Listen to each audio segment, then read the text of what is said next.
For this week's podcast, we touch on a topic that has been getting a lot of attention lately in the administration, in the news, on social media. That's water fluoridation. We wanted to dive deeper in this topic because we wanted to show our audience and show you how we look at topics and how do we dissect them to try to give you advice on what actionable information that you should take to your own life. And so it's important that when you hear a news story, whether it's online, in a newspaper, on the social media, or in the news around the administration making policy decisions, what's important to me and my team is that you have the tools to make the right decision for yourself. And so what we do is we dissect the science a bit here, and then we also dissect some of the claims being made in social media, and again, by the advisors who are advising the current administration. And so recently there's some studies that were cited, and we go through the studies. We go through a couple studies to try to understand how to evaluate a study, and then also how to take the information that the researchers are claiming and analyze, are their claims something that you should believe and support?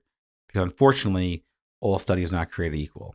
I hope you walk away with a better understanding of, again, how to evaluate literature, how to actually understand why people are saying what they're saying, and should you believe or should you agree with them or not. I want you to have some of the tools to understand that sometimes people are making claims on social media or beyond that do not represent the facts. I also hope you can understand this issue greater. I hope you can understand how myself, as a scientist at heart, evaluates these topics and then evaluates the science on how does it impact someone's health given the information that we have now. Well, I hope you enjoy. I hope you benefit from it. And I hope you make the right decision for yourself and your family, whatever that may be. We support you. Enjoy and let us know what questions you have. Thank you. Good morning, Rob. Hey, good morning. How are you today? Great. How are you? I'm doing well, thank you. So I think what brings us here today is something that's been trending a lot in news, social media, the administration. So it seems like the current administration and health influencers are talking a lot of negative consequences about fluoride in drinking water. So I think it's best we jump right into it. What are your thoughts about fluoride? What is fluoride? Why is this a major issue that's occurring in media, administration, news, and everything today? Well, try to unpackage this and you think about why is it a major issue. I'm not really sure. I mean, I could hypothesize why, and I don't come about a lot of good answers for that question. Why is it becoming so popular right now? You know, I look at a really popular podcaster. He had a podcast last year or the year before about this topic, about fluoride in water. And at that time, he stated that there are two current lawsuits happening. One in Buffalo, New York. People are suing the local government there for not fluoridating the water. The same exact time in California, people are suing the government for fluoridating the water. So it seems like a very strong, opinionated topic where people have a lot of opinions on the opposite ends. And in my interaction with patients, most people aren't so polarized, right? But for some reason, the people who are anti-fluoride are quite loud, or they try to become loud around it. And I don't think they're doing it for the wrong reasons internally. I hope not. But what I would like to do is, with this topic and everything else that we make decisions around our health, is to inform ourselves the best we can to then make an opinion, dare I say opinion, or really a decision around action around something. So in medicine and health, we're trying to not fall into that rabbit hole of opinion or the bias of just self-understanding, right? The lowest form of evidence is like a questionnaire or your own memory in all forms of it. And just my concern around this topic is that people are making opinions that are strong and speaking to them like they're fact and misleading people, misleading the public and themselves possibly, and then making a decision that may be, not exactly properly informed. Also around this topic, what I think the conversation isn't happening enough in the, dare I say, influencer population is the statement that the dose makes the poison. So as I was thinking about unpackaging this, and this morning, I'm like, well, how do I get this started to try to understand how to verbalize how we approach this? And so I guess the best thing I came up with is thinking about alcohol and Tylenol and then fluoride and comparing them. So we can understand that alcohol and Tylenol are toxic to your body at any dose, right? To your liver is toxic at any dose. Now, it doesn't mean that there's an overall negative health consequence at a low dose. We find that if you have 1 to 2 drinks of alcohol per day, there is not a reduction in lifespan, right? So although you're introducing something toxic to your body at a very low dose, from what we can find, it's not affecting your overall how long you live. And there are not health consequences over that. Your body has systems to deal with the toxicity. Your liver is able to filter out the toxicity, and then you're able to not have a dramatic health effect because of it, or any health effect because of it. Same with Tylenol. Both of these things, at taking at an extremely large dose, will surpass your body's ability to deal with it, and it will become severely toxic and can lead to death. You can kill yourself with Tylenol. It's quite easy, right? Okay, so now we can go to how do I think about fluoride? So as I think about fluoride, like anything else, there is a therapeutical benefit at a low dose, according to literature right now. And yet, at a high dose, there are some negative consequences. So, as with everything, I think you have to weigh your susceptibility to disease and the therapeutics you're using around that. Okay? I have a clinical practice. That's my full-time job. I don't golf, so we do this. This is our hobby. And so I look at my patients, and there are a subset of patients that through their life, they are susceptible to decay, or as they age and their health changes, they become susceptible. These are people that can benefit from the use of fluoride. Children developing some can benefit from fluoride. There's a population that we have in our practice that are not susceptible to decay. Those individuals may not require fluoride. So as we unpackage this, I would like people to not think of a black and white decision, fluoride this or no, yes or no, good or bad. Well, there's more factors to weigh into. It's a multifactorial approach as assessing any situation as per what level is healthy, what level is unhealthy. What level are you exposed to by your activities, by your surroundings, by what you eat and drink and what you do for your oral home care? And what is your susceptibility around it in combination of your exposure? And then we can make an informed decision on how to act at this point in time. And we're also going to be ready to change our approach and change our decision as more information comes out. So more information might come out that reinforces our current beliefs, and our beliefs are decided by the information available to us. I'd like to think that we can make decisions empirically on objective information instead of making subjective decisions upon fear of something. I mean, this happens every week in our clinical practice with radiographs, right? It's something you can't see. It's hard to measure because you can't weigh it. I mean, you could keep track of how much you're getting. None of our patients really do that. But yet I do have a subset of population of patients that are quite nervous about radiographs and give us a lot of resistance when we suggest them. Ultimately, I think we live in a place in the world where you can make the decision yourself. It's a very simple thing. If you want to avoid fluoride, it's a very simple thing to avoid. And we'll talk about some options that we have for people and for our patients that try to avoid fluoride. And I think that it's an individual decision on your action. That's the beauty of how we live our life. But ultimately, I think your decision can be made because you are afraid of fluoride, not because of what some influencer said. And you can kind of make a decision around that. With the current conversations of removing fluoride from our drinking water, what is the safe dosage amount of fluoride in drinking water right now? Right now, the suggested amount is 0.7 to 1 milligram per milliliter in drinking water. There are some websites you can look up on what your drinking water is near you. You can contact your local town or municipality, who's ever handling the water, to see what they're adding to it, if it's added. What we're finding is that level of water, when it's in your drinking water, or on the population, about a 25% decrease in tooth decay in those populations. And that's where that number was picked upon. This kind of started back in the 1940s. Michigan introduced a public health initiative to introduce it to water and then evaluate if it helped or not. It really started an observation earlier in the century where there was observed that individuals that had these white spots on their teeth, fluorosis, extra amounts of fluoride on their teeth, did not suffer from tooth decay. So it's kind of funny that sometimes we treat children of dentists. And in my dental school class, we had some classmates who were children dentists, and invariably, they almost always have some fluorosis on their teeth. Like their parents made sure they got plenty of fluoride. Luckily, none of them ever have tooth decay. Negative consequences, fluorosis of your teeth have a little white spot. Some have it worse than others. And there's an observation, and this kind of started the belief around fluoride, understanding of it. And then later in the century, like I said, in the 1940s, in Grand Rapids, Michigan, there was an experiment to see if it would help, and they found a 60% reduction in tooth decay because of this. And that really just started the entire initiative. And so the CDC, they recommend zero 0.7 milligrams per milliliter of water.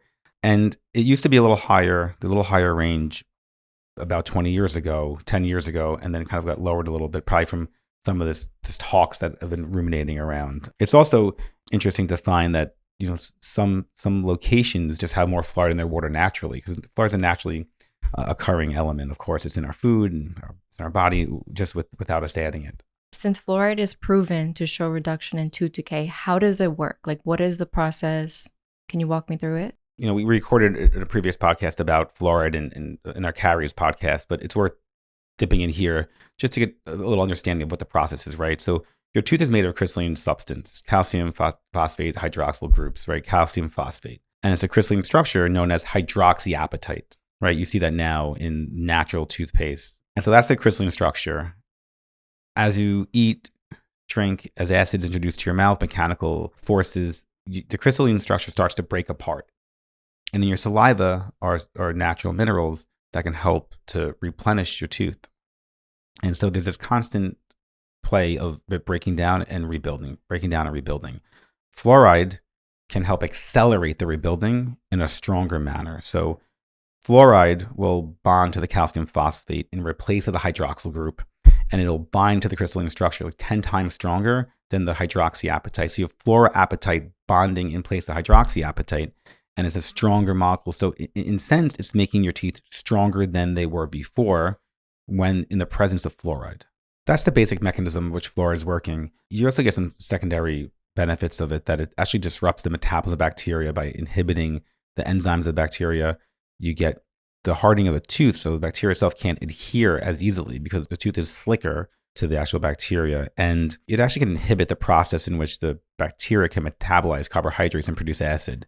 So it's working from a multifactorial approach here, and you're getting a couple different benefits from it. And that's why fluoride was, dare I say, a simple, very effective, compared to not using it, cheap way of helping to deal with tooth decay, and lowering the rate of it. So what is the appropriate amount of fluoride amongst different age groups? Well, we'll put a chart in the show notes, and it ranges per age, right? And it's correlated more for weight, of course. So as you're younger, of course, we're recommending less, and as you get older, there's more. I think it's important if you're a person who's concerned about tooth decay, bone development, and also the toxicity of fluoride, you can very easily see where your children or yourself are in the chart, see how much you've been exposed to, and you can almost monitor your exposure quite easily. In a quarter teaspoon of toothpaste, you have about 1.3 milligrams in the standard toothpaste. So if you were to brush 2 or 3 times a day, you might get all that you need in that exposure. And if you're worried about tooth decay and also fluoride exposure, we tell our patients, use a fluoride toothpaste and then just rinse well afterwards, so you're not getting systemic involvement, right? For yourself, your children. If your children are old enough, right? The 2 and 3-year-old is going to eat some of that toothpaste. So you might, if you're concerned, want to either make sure you're putting the appropriate amount of toothpaste on the toothbrush, and or alternating from a fluoride toothpaste to and versus a nano hydroxyapatite toothpaste, and alternating that also, just to lower the dose if you're concerned. On top of that, you could also think about your exposure when you're at your dentist. Pediatric dentists might do fluoride treatments on children. We do fluoride treatments on our patients, and typically using a 5% varnish treatment, which is the most effective way to administer fluoride and have an effect of reducing tooth decay. So you can quantify it if you want, and if you're concerned. I notice that most people aren't. maybe more people who are listening to a podcast like this are. So if that's you, great. It's an easy thing to measure the dose and to track how much you're being exposed to either on a daily basis or monthly, annually. In terms of drinking water, you can simply filter all of your water at home through various methods, drinking bottled water, and then exposing yourself through your oral hygiene products and or at your dental visits. So we find that there are other ways that people are exposed to fluoride. So what are some common ways that they can be exposed to it? This is part of the funny part of the conversation, right? What I'm looking at is when we're preparing for something like this, going through I'm going on a deep dive of like influencers talking about it, and commonly they're not even talking about this part, right? That you're exposed to fluoride commonly through the food and beverages that we enjoy, right? Tea alone can range from 0.3 to 6.5 milligrams per liter of fluoride. Brewed tea specifically has a very high fluoride content. And so I think to treat fluoride like it's something, a mysterious thing that we're adding, a medicinal that we're very afraid of or very toxic, is not exactly appropriate when it's a naturally occurring and we're ingesting it regularly in the things that we enjoy that are considered healthy. Okay, let's talk a little bit more about fluoride in drinking water. Like, what is the components of fluoride in our average drinking water? In 2018, there's a Cochrane review, cross-section study of looking at fluoride in community water and tooth decay, right? It found that 75% or more drinking water contained at least 0.7 milligrams per liter of fluoride. That showed a 30% reduction of caries in primary teeth, right? So in developing children, their baby teeth, and a 12% reduction in permanent teeth. As we age, our susceptibility changes. So also the quality and quantity of food and how you eat changes. Milk versus soft diet versus actual food and eating in meals versus snacking. And that all has a greater effect of tooth decay. There's a few other studies that support the reduction in tooth decay. Australia did a couple of studies. In a study of almost 4,000 individuals, it showed that there was a reduction of, again, 11 to 12% of tooth decay. And then they did another study, a separate study. These are all quoted in our show notes, about 900 individuals. This was in the military. And they found a 24% lower incidence of tooth decay when the fluoride ranged from 0.5 to 1 milligram per liter. So we can support the reduction in tooth decay in the literature and through studies that have been done consistently. And so I would stress that if you are an individual who is susceptible to tooth decay, you should consider your exposure of fluoride. If you are someone who is not susceptible to tooth decay, then this may be a null point. It may be not even worth thinking about. Drink filtered water. You can use a non-fluoride toothpaste and keep moving. So with that said, the company line is that we, in our practice and the dental profession as a whole, supports the use of fluoride. We also can say that you can be exposed to too much fluoride. We can agree upon that. That is part of the conversation. To say that on a post that fluoride is a neurotoxin, avoid it at all costs, I don't think is appropriate again. But let's talk about how much is too much and how to be careful and what can be some of the problems when you are be exposed to too high of a rate of fluoride. So the simple thing we spoke about previously is fluorosis, right? White spots in your teeth. It's more of a cosmetic issue. It is not an issue in terms of health. As we stated before, people who have fluorosis in their teeth have a lower rate of caries. So it actually makes your teeth stronger. Although fluorosis can decrease the bond strength of a dental restoration. So there is some negative aesthetic consequences, and then just chemically, the tooth surface is so strong, the fluoride actually can prevent the composite restoration polymerizing completely. So you do have a downside if your teeth have too much fluoride in them. In terms of if you needed to get veneers or a filling, chances are you won't even need the filling because you'll be less susceptible to tooth decay.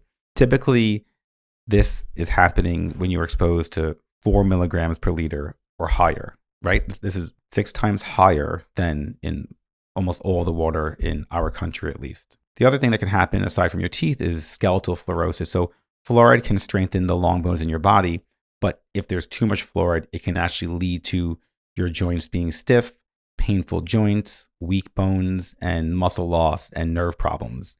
And again, the upper limit changes as you age. When you're first born, it could be 0.7 milligrams per liter for the first 6 months of your life. That's tap water, right? But then once you're past that point, it incrementally increases up till about 9 years old. And at 9, the upper limit where we're considering the problem starts is about 10 milligrams per liter, which is almost a hard number to get to in the current environment of the average person. So right now, where there's a lot of attention being given is that with increased fluoride exposure, some people say any, there's a reduction in IQ. That's where there is some findings in the literature, but again, the dosage is very high and almost hard to obtain to get an actual movement on the IQ. There was a study out of Japan, and this study was one of the landmark study noting that this can happen. These individuals were exposed to 11 milligrams per liter in the water, partially because of the environment, right? There's some places in the world, specifically China, that their natural drinking water has an extremely high fluoride concentration. And so the study that kind of started this conversation had an extremely high exposure. And I just want to reiterate, the dose makes the poison. The dose makes the poison here. So most places in our country, at least, it's extremely hard to get to that number. When we were prepping for this, and last night, I saw this dentist and it infuriated me. He's like in a pharmacy holding like 2 tubes of toothpaste. And he's like, the fluoride in this toothpaste can kill your children. It's like, and so, if someone's posting things like that, or you're seeing that, it's probably worth trying to understand if they're just trying to get you to click on their post to try to get traction, or if they're actually genuinely trying to help you as an individual. Somebody walking around a pharmacy yelling about products that is sold and making claims that you can't even back up through medical literature. What is the ammunition for this person to do that? They're trying to gain followers or get likes or get people, just get more traction and grow their brand. I can't think that they're trying to actually help somebody. I don't mean to, fire a shot here, but I just feel it's a little irresponsible as a healthcare professional to make claims that are not have any medical basis. There's also an article that was put out by the Archives of Toxicology in 2020. Again, we'll link to this study also in our show notes. In conclusion, based on the totality of current available scientific evidence, the present review does not support the presumption that fluoride should be assessed as a human development neurotoxin at the current exposure levels in Europe. So this is a European study, and based off of their findings, there was not any harmful evidence that is in the literature supporting this belief. So with that, there's another study we're going to talk about right now. And in our research for this article, there is an individual that is consulting to the current administration. And this person posted that fluoride is, a neurotoxin and will lower the IQ of your children. And they posted it. And they posted an article that was quoted in JAMA, the article of the American Medical Association. And so I want to go through that article with everybody. Their conclusion was this cohort study found prenatal fluoride exposure was associated with risk for neurobehavioral problems amongst children. So the individual is posting something on social media saying, fluoride is affecting your children and making them behave poorly, something like that. And so I'd like you to pause when you see something like this. And I would love if you could take a step back and try to understand how they came upon this conclusion. So how was the study done and how are they making a conclusion? And I think that's a really important thing to ask yourself. There was a study last year that came upon about xylitol and how bad it was. If you have xylitol, you'll be cardiovascular problems. Well, what they were talking about was if you drink xylitol beverages and you're exposed at a rate 30 times higher than if you have a xylitol mint. Again, the dose makes a poison here. So in this study that was in the Journal of the American Medical Association, there were a few limitations from my position. What they did was they took women when they were pregnant and they did a single spot maternal urinary analysis. Ascertain how much fluoride you're being exposed to. Maternal urinary fluoride is considered reliable and the best overall fluoride measurement of your exposure during pregnancy. It's not perfect. There are some problems, but it's the gold standard right now. It's not the gold standard when you're not coached to have the test done to you. So what I mean by that, if you brush your teeth and don't rinse properly and are dehydrated and do the test, you will have a higher level of fluoride in your urine than if you take the test hours after you've brushed your teeth, are well hydrated. And so the other thing is that I haven't been pregnant. I've had a pregnant wife a few times, and I know that it's not exactly a straight line. Conditions change by the day, depending on how you're feeling, and a lot of processes going on in your body. So a single test of an individual probably isn't enough information to make a decision.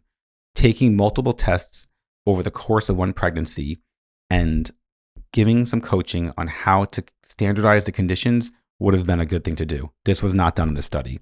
A single test, one-time test was done on the individual in the study. Then they made a decision based off of that. So if we were to break down how reliable that information could be, I'm not so sure I would consider that to be a great way to administer a study.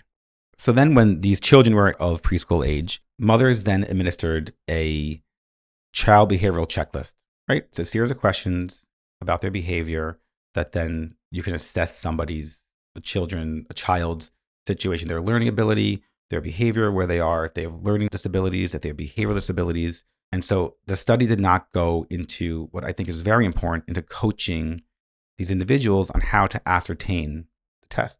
There are studies evaluating these types of tests, exactly that. And although they are a standard in child development, when understanding these tests, an exact study that we will also reference in the show notes show the findings underscore continued need to enhance assessment measures and identifying early precursors. If you look at the validity of a child behavior checklist, which is used through education, the actual literature around the quality of that checklist states this. And we'll link to the studies in our show notes.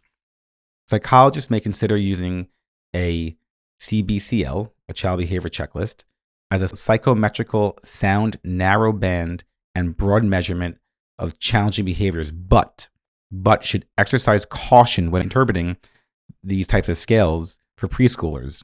Their findings underscored a continued need in enhancing the measures to identifying early precursors.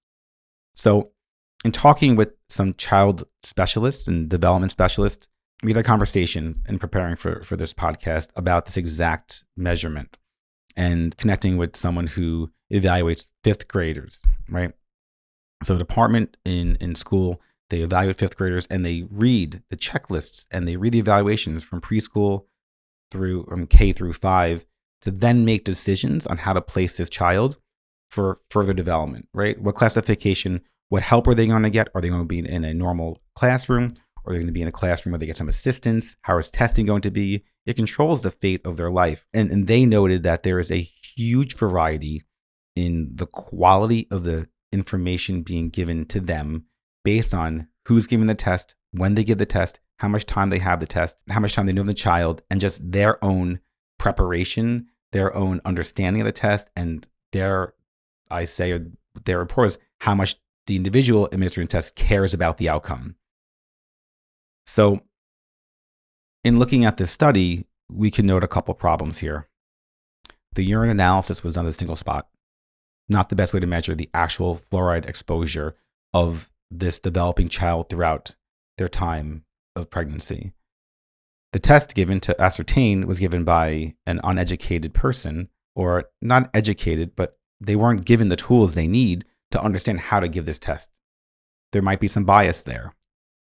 We then have a study that's being put in the Journal of American Medical Association that's then being taken to our administration to make decisions on public policy that can have a negative effect or positive effect on the individuals that make up the public. And the public's relying on these individuals to make decisions based off of sound medical information. Not an opinion, not trying to get more clicks on their Instagram, but sound medical decisions to protect everybody. I don't think this is a study that accurately can ascertain the role of fluoride in development, given the lack of information and the quality of which this study was done. The other part of it in totality is just rating the quality of the study based on the type of study it is, right? And so we'll put in our show notes the level of evidence from level 1, 2, 3, the top being randomized, controlled, double-blinded studies down the hierarchy.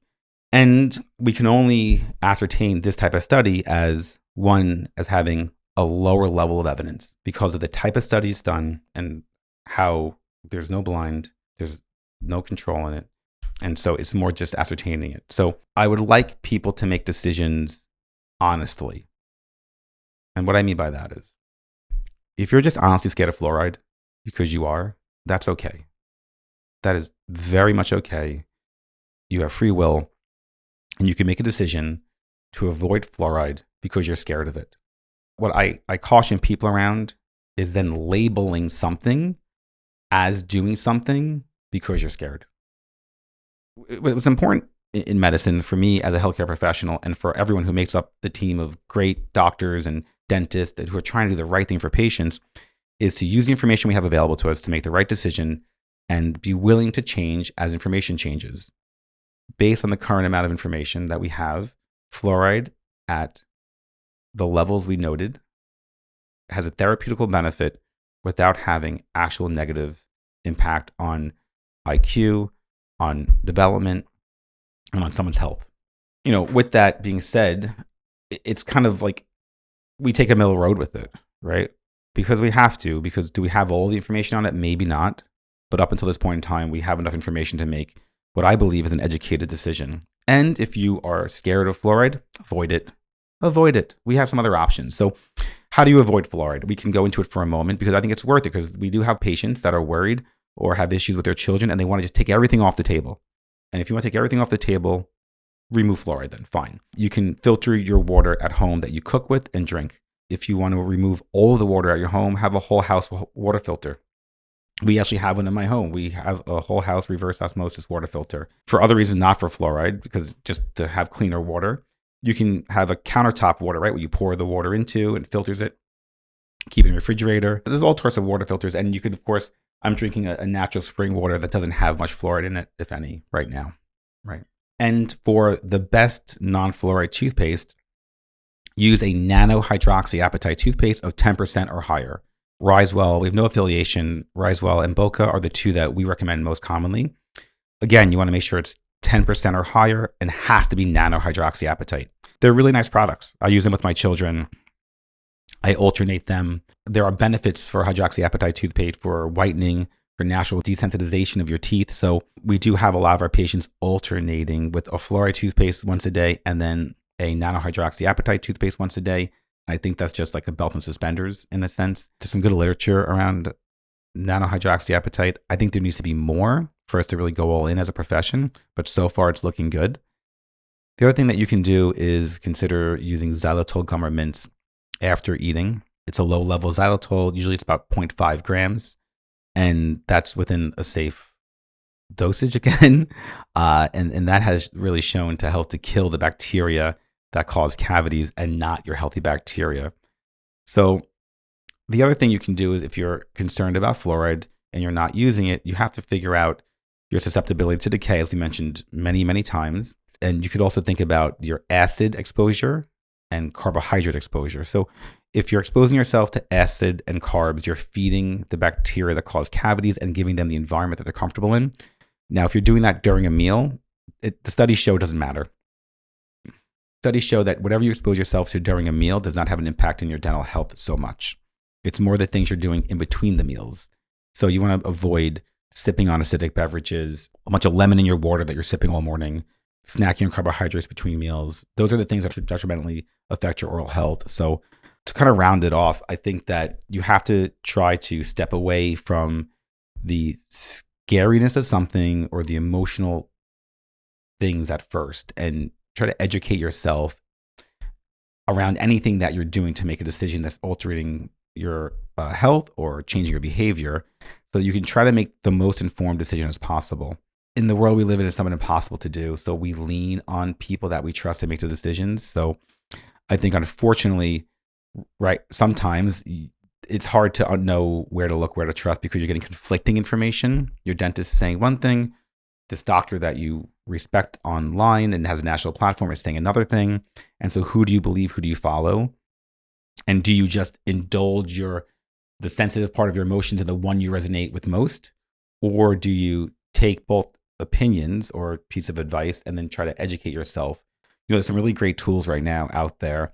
I've started playing around with Claude AI, which is what I'm finding is an incredible AI, which is able to go across databases in a very responsible manner. I think it's great. I'll just advocate that.